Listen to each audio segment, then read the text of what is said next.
दूसरी बात है, वस्तु मेरी नहीं है लेकिन मैं उसे हासिल कर सकता हूं। मेरी नहीं है, कानूनन मेरी नहीं है, श्रद्धा भाव से मेरी नहीं है, और वह वस्तु मेरे होना भी नहीं चाहती, लेकिन मेरे में बल है, मैं उसको अपनी कर सकता हूं।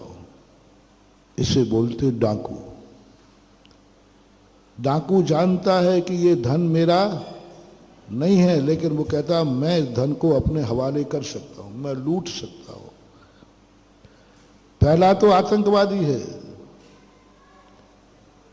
जिसको कोई मतलब नहीं, उसको तो विनाश करना है और स्वयं आत्मघाती जचता है। भले वो वस्तु मेरी थी नहीं, है नहीं, होगी नहीं, फिर भी कर्म बंद करके अपना नाश तो कर ही लेता है। आतंकवादी नहीं बनना, आत्मघाती जस्ता नहीं बनना। स्वयं को भी मिटा देगा और स्वयं भी बर्बाद हो जाए। दूसरा, आप सज्जन हैं, महाजन हैं, डाकू नहीं बनना। तुम्हारी ताकत है, तुम बुद्धिमान हो, तुम दूसरे की वस्तु अपने हवाले कर सकते हो। डाकू कहता है मैं लूट सकता हूं, मैं इसके जेब का पैसा निकाल सकता हूं, मैं इसकी जमीन हड़प सकता हूं,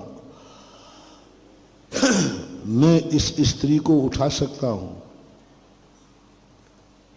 मैं जो चाहूं वो कर सकता हूं। किसी की भी वस्तु हो, मेरे लिए कोई पाबंदी नहीं। मैं बलवान हूं, मैं शक्तिमान हूं, मैं राजा हूं और कोई शक्ति मुझे नहीं। हर वस्तु मेरी है, क्योंकि जिस पर मेरी नीयत चली जाए वह वस्तु मुझे मिलना चाहिए। इसी को बोलते हैं गुंडा। गुंडा क्या करता है? यही तो गुंडे तत्व होते, यही तो डाकू होते। अपन को गुंडा नहीं बनना, अपन को डाकू नहीं बनना। शक्ति है तुम्हारे पास कि तुम उसको ग्रहण कर सकते हो? नहीं। पराई वस्तु को मैं ग्रहण नहीं करूंगा, पराई वस्तु को मैं लूटूंगा नहीं। मेरे में समर्थ है लूटने का, लेकिन नहीं लूटूंगा। महावीर ने सबसे पहले दूसरा नियम दिया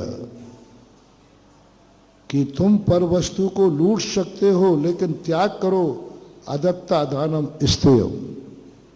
मैं ऐसी चोरी नहीं करूंगा, मैं किसी की जायदाद नहीं हड़पूंगा, मैं अपने कब्जे में नहीं लूंगा और लेने का मैं विचार भी नहीं करूंगा।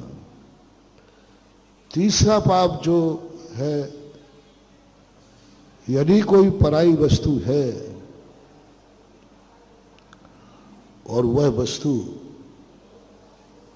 मुझे मिल रही है, खुशी खुशी मिल रही है, तो भी वह वस्तु यदि अनैतिक है, कानून विरुद्ध है, समाज विरुद्ध है, धर्म विरुद्ध है, हम वह वस्तु नहीं लेंगे। कोई मुझे फ्री में शराब पिला रहा है, गुटखा खिला रहा है, मांस खिला रहा है,